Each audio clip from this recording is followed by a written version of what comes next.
Hey guys, welcome back to my channel. We're gonna ignore that there's dolls missing up there because I'm making room for other dolls. Yeah, it's a little bald, but so am I. Actually, I can't even say I'm bald anymore because I actually have hair. I'm not in my buzz cut era. So whatever. Hi, Cleo. Today we're gonna be checking out Cleo's Scary Sweet Birthday. Now, a few people have been asking me where I've been getting these dolls. Noted, I do mention where I get my dolls in the first few seconds of a video, but I was able to get these dolls on Amazon, but for Cleo and Draculaura, which you're going to be seeing this week, because my friend Maddie Dolls bought a few to do some face comparisons and then was going to return the dolls that they just didn't want. So can I take a Cleo and a Draculaura? And I basically just paid her what she paid for them, and now I have them. Because for some reason, I didn't want Cleo at first. I was gonna wait, but then I saw pictures of her and I was like, okay, I need her. But anyways, Cleo is actually really pretty and I have plans for this dolls. But anyway, so these dolls are retailing for $24 before tariffs. Have to mention that. And so far they've only been popping in and out of stock on Amazon. I definitely feel like these will be out this month or next month. Of course, if things go right. So keep your eyes open for them if you are looking for them. Just don't pay scalpers.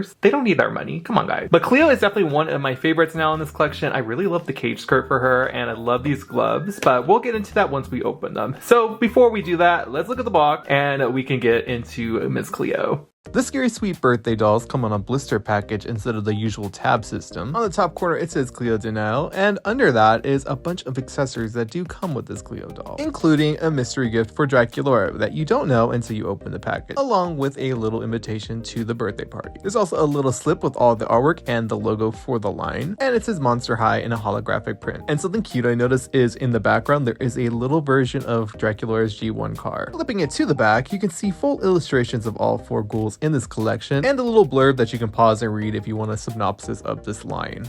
And if you need Cleo's barcode, here it is. Go ahead and take a screenshot and happy hunting. Okay guys, but now that we pretty much looked at the box, it is now time to open Miss Cleo, and I'm really excited because I really love this doll. My only critique I can say in the box is I wish she had a side glance, but I just really love side glances. So anyways guys, let's open Cleo and let's see what she's giving.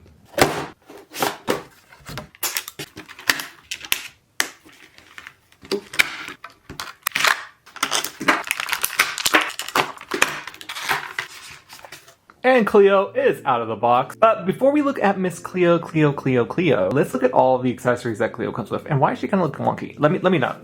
The first thing you'll get is an invitation to Draculaura's Sweet 1600. It seems that Draculaura's budget though was cardboard. But you know what? It's the thought that counts, right? And Cleo matched that energy with a cardboard little pyramid birthday card. Hers also has frosting on the edges along with a bunch of jewels, and it says happy birthday with a little beetle in the center. And if you open it up, it says happy birthday boo. I'd spend $1 million with you, which is really cute actually, because they're both immortal basically, so that's probably going to happen. Cleo also comes with a balloon, but for some reason I'm not the biggest fan of her balloon. It has nothing in the center, so you're just kind of seeing all the connecting pieces. Let me know what you think about that in the comments, but I feel like it needs something in the middle just so it doesn't look so weird. But basically it's just a giant beetle balloon that's gold in the center with a clear teal casing over it to kind of give off that balloon effect. It also has a gold bow. Cleo also comes with a handbag that looks kind of like a cake. It's teal and has a bunch of frosting in the center, along with a beetle that I thought was like a peach emoji because it kind of looks like a booty, but it's a beetle, and it also has a wing and it's painted on both sides, which I'm kind of surprised by. And it does open so you can store the next accessory, which is Cleo's little lipstick that has a cat head as a lid, and it does open to reveal the lipstick that the doll is wearing. Here is Cleo's gift bag to Draculaura. It is made of plastic, it's gold, and has teal designs in the center, and inside of this bag is going to be a mystery gift for Draculaura. It seems that Cleo is worried about Draculaura's skin and is giving her a bottle of SPF Raw. Anyways guys, and now that we pretty much looked at everything that Cleo came with, let's look at Cleo herself, because she is the main reason you buy a doll, because you want the base doll. Honestly, definitely one of my favorite Cleos so far. I do have a plan for her that you'll see in a short eventually. She does have saran hair into a high ponytail. It also has a little wrap right there. And she's kind of channeling G1 Basic Frankie with the little bump it in the front. It is gelled, so if you are planning on doing anything with this doll, you do need to wash that out. And there is gold tinsel. But anyways, I think her hairstyle is really cute. But let me know your thoughts on it down below. Inside of her hair, she also has this little headpiece that goes around her ponytail. It has a bunch of beading that is gold. It's not my favorite shade of gold. It's almost like macaroni and cheese orange. The piece is actually really cute. It does need some kind of like element of paint to it, I feel. There's also these little swirlies right here that kind of look like what's going to be on her cage skirt. And then on this side, there is one that has a drop down line of pearls. All in all, very cute little accessory. Like, if it was just a different shade of gold and had some painted details, mwah, chef's kiss. Moving on to Cleo's face, she has her dark eyebrows and her makeup look is actually really cool. She has like a golden yellow eyeshadow with green in the crease, and her eyelashes are a mix of black and white. That seems to be a theme with this collection. They all have some kind of white accent in their eyelashes. She is forward facing, which I really wish was a side glance. I feel like G3 needs to just stick to the side glances. I personally prefer them more than front facing. I feel like every doll is always going to be front facing, so if they have side glances, it just looks 100 times better. She also has the makeup under her eye, but I'm going to be so real, it kind of makes her look like she has eye bag, so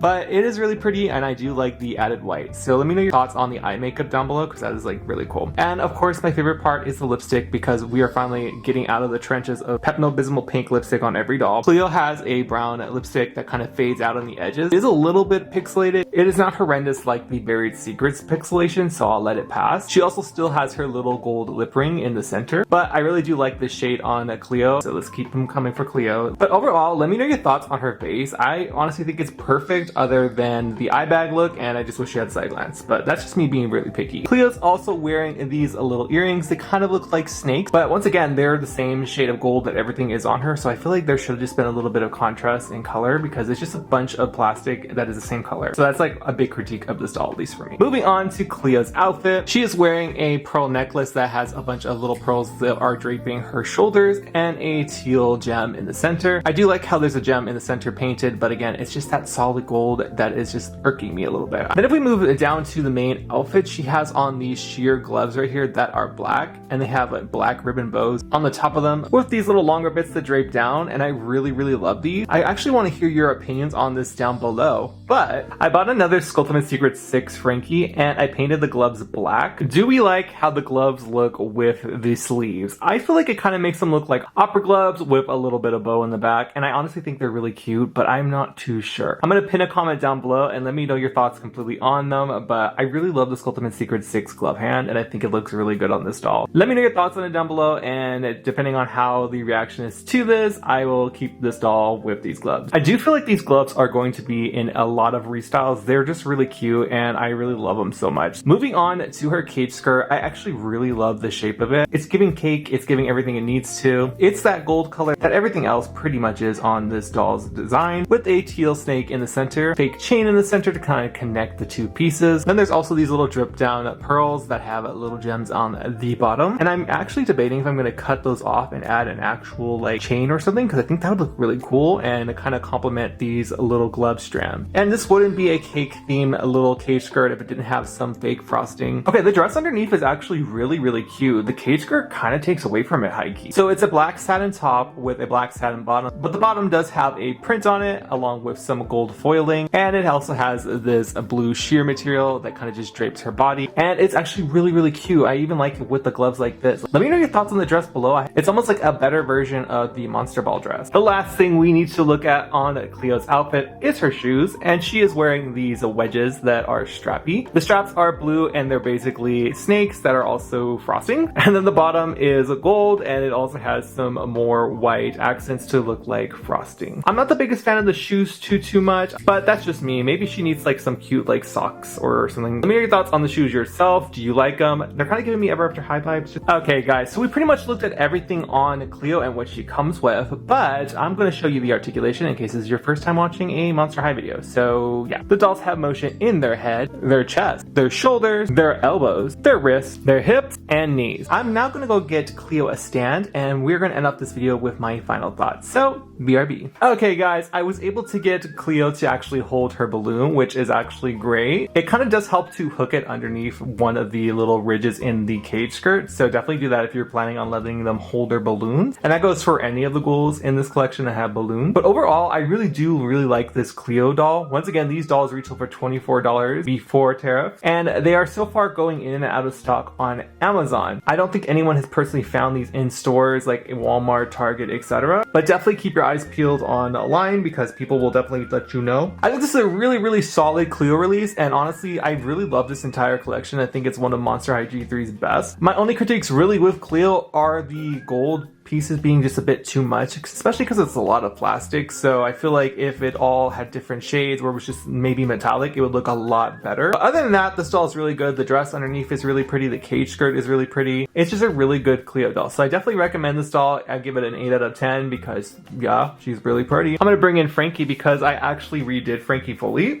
I cut the bang because I didn't like how it looked like a comb over before. I gave them real chains where they needed it because yeah. And of course I went with my chrome pen on the shoes and earrings. So yeah, it was a necessity. I'm sorry. And I did not film it. I don't know why. I think I was just going to town and I was having fun. So yeah, I have another one though, so we might see a makeover with that one eventually. But anyways guys, if you have not seen Frankie's video, I'll link it down below. If you liked Cleo's video, make sure to give it a big thumbs up and comment down below what your thoughts are on Cleo, my Frankie restyle-ish, and what you think of me giving this Cleo gloves, or your overall thoughts on this collection. Keep an eye out for Draculaura and Cupid's videos, which are going to be coming in a few days. Cupid's is actually going to be a full reroute video, so keep your eyes open for that. But if this is your first time watching my channel, hi, my name is Jay and I do doll stuff, duh. And I'd love you to join the cornfield and become a cornflake today. Make sure you hit that notification bell if you are already subscribed so you're always notified when I post videos because I'm in my active era, duh. I will see you in my next video, but until then, bye!